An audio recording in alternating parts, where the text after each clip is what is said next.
How you doing, guys? This is the Lord Humongous from Wasteland.com, and you've seen a couple videos of mine in the past where I was talking about gasoline storage for preparedness, and I wanted to go ahead and go through the process today of how I go about cycling it out and refilling them. I just have used all these, so these are all empty cans. I just use them in cars and lawnmowers and just use them the same way you would use gasoline in your normal lives. There's no reason to specifically set this gasoline aside for any particular reason. Like I've mentioned in the other videos, I put it in these cans that have airtight O-ring seals on them. These are the metal jerry cans. I prefer them to the plastic ones. And I just use a little gasoline stabilizer. There's a couple different brands. Some people prefer some to the others. I've had good luck with these. The key, I think, factor when storing gasoline is you don't want to let it store for very long. I cycle mine out every year at the latest. And usually what gives me good reason to do it is I have certain credit cards that I have based on their rewards, and some of them, or at least one of mine in particular, has a 5% cash back on gas during a certain quarter every year. So it's not always the same, but that's as good a reason as any to go ahead and refill your gas, use it all up, and then refill it, because obviously you don't get a whole lot. If this is 25 gallons of gas at $3 a gallon, it's only 75 bucks. But 5% is a couple bucks, maybe enough to pay for your stabilizer and kind of make it make the whole operation not actually cost you anything other than your time. So that's pretty cool right there too. Mongo, you gonna help me? You gonna help me fill up the gas cans, Mongo? No? All right. If you read the directions in the back of your stabilizer, you'll see that this one in particular uses 1 ounce for every 2.5 gallons. So just using my Common Core arithmetic skills, I can, in about 30 minutes, I can deduce that it'll take me 2 ounces of this for a 5-gallon can. I will need a couple sheets of scratch paper though and a protractor, but it shouldn't be too difficult. And some of these have a little bit of a mechanism on here. The smaller bottles don't, where you can just like squeeze it. I think you have to take the cap off. And it automatically fills up like that. No, it's not letting me do it. Oh, it's because I don't have the cap off. That will do it. All right, there you go. And then you squeeze it up until the ounces is on the other side. Up until you get to 1 ounce. And then you can just pour that in there. Then you do it again. And I just go a little bit over. This isn't the type of product that putting twice as much in there is going to make it work twice as well. So there's no reason to try and juice it, especially because we're not planning on storing these for more than a year anyway. But I do just put a little bit extra just to make sure I didn't mess it up. And then I go ahead and close the lid on that one so I know it's done. And I do the same thing over again. First ounce. Pour it in there. And I make sure these cans are clean and dry. These two have never been used before. These just had gasoline in them. So once they're empty, I will leave them open so that the gasoline can evaporate. You do want to keep them to where they can't get debris in them though. And then you'll check them, before filling them up with this stuff. You want to make sure that there's no dirt and debris in there. If for some reason you do need to wash it, I need to do a second one here.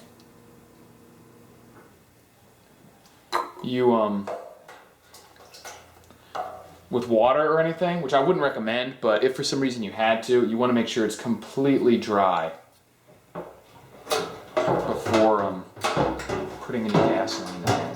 The last thing you want is water mixed in with your gasoline, because that will be not a good thing. That's 2 down. That's why you want to have a way to keep track of which ones you put these in or not. 1 ounce. This little thing here helps a lot, but if for some reason you don't have the one on here, just get a regular measuring cup. Just use one that's dedicated to this and not one that you're normally use for cooking.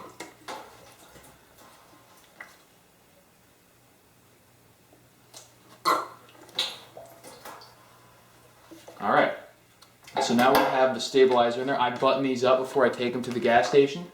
And what I recommend is getting something like this. This is a moving blanket. It's a thick, like felt blanket, so that they're not banging around on the back of your car.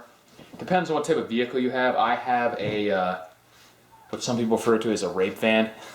It's just a cargo van, and it's very Spartan, I guess would be the word. So there's no carpeting or vinyl in the back. It's just a bare metal, kind of like the bed of a truck. So if you have an SUV or something, you could just stand these up in the back, block them off with a cushion or something so they don't fall over. But you don't have to worry about them banging around. But I have a lot of space back there, and it's just bare metal, so I have to put something down there. One thing you do want to keep in mind is that when you're filling these up at the gas station, take them out one at a time and put them on the ground. They have to be grounded because you don't want a static spark. And that is something, it's a rare occurrence, but it certainly can happen, that if there's a static spark, it can ignite the gasoline fumes and you'll be having a bad day. So it's just a safe bet to make sure the can is sitting on the ground, fill it up, then put it back, swap it out, So you don't want to have a lot of movement on the carpet and all that stuff. So just fill them up on the ground, and then when you're done, you can put them back in there. So that's a safe bet for filling up gasoline cans, whether they're metal or plastic.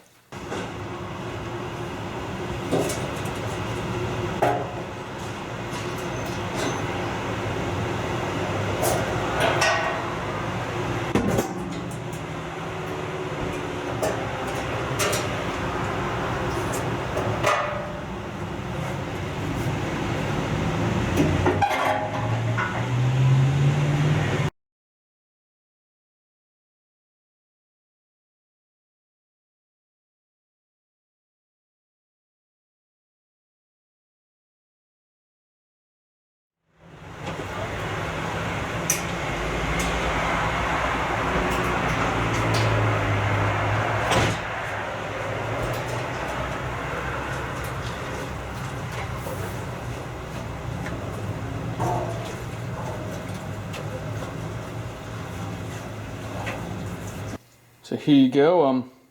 I normally don't fill up all of these. If you have more than 3 or 4, I would just do 3 or 4 at a time, because who knows what craziness the police will think you're up to. And they tend to like to bother people for a lot less than that. So not that it should be a problem in most places, but I don't even know what the date is. I know it's around the 10th, so that's close enough for me. So we'll say 10, 10, 14. That's the last step, is to go ahead and mark them. You can either tie a tag on there, you can use a marker and some tape like this, or you can even get some of those little magnetic letters that'll just stick onto the metal and use it that way. Whatever, any way you have of marking them is fine, but just so you know when it gets time. Obviously, I know it's time to swap them out again when the credit card comes back around for the 5%, but it's still best to have a date on there just so you have another indicator how old they are. But yeah, like I was saying, I just do 3 or so at a time, just so no one gets freaked out by you filling a van full of gas cans. And not that should be an issue, but that doesn't mean it wouldn't be with some people or in some areas. Depends on where you live, I guess, too. But it's never been an issue for me, but I'm trying to keep it that way, so I just do 3 or 4 at a time, and that also keeps you under any limit. Some pumps have cutoffs. I mean, obviously 4 cans is only 20 gallons, so that shouldn't get you into to where the pump will cut off at any gas station, but just makes it simpler. You don't have as many to carry in one trip either. So I spread it out over a week or so. So I'll go back, make one more trip and fill the other couple cans up. And then there you have it. Then you have, anywhere from 5 if you have 1 can up to 30 or so gallons of gas. And I don't recommend storing more than that, as I mentioned in my past videos, because then it could get problematic. Because what you're really looking for with this type of storage setup is just a little bit of gas to get you through times where it may be really expensive or hard to find, if there's a hurricane or something like that, and just so you don't have to go out and brave the lines or drive really far away. And if you have a generator or something like that that runs off gas, chainsaws, makes even more sense to have a little bit stored. So that's it, guys. That's the process of how I do it and how I mark it and everything. So let me know what you think, and rate, comment, and subscribe, and check out rulethewasteland.com. I'll talk to you guys later.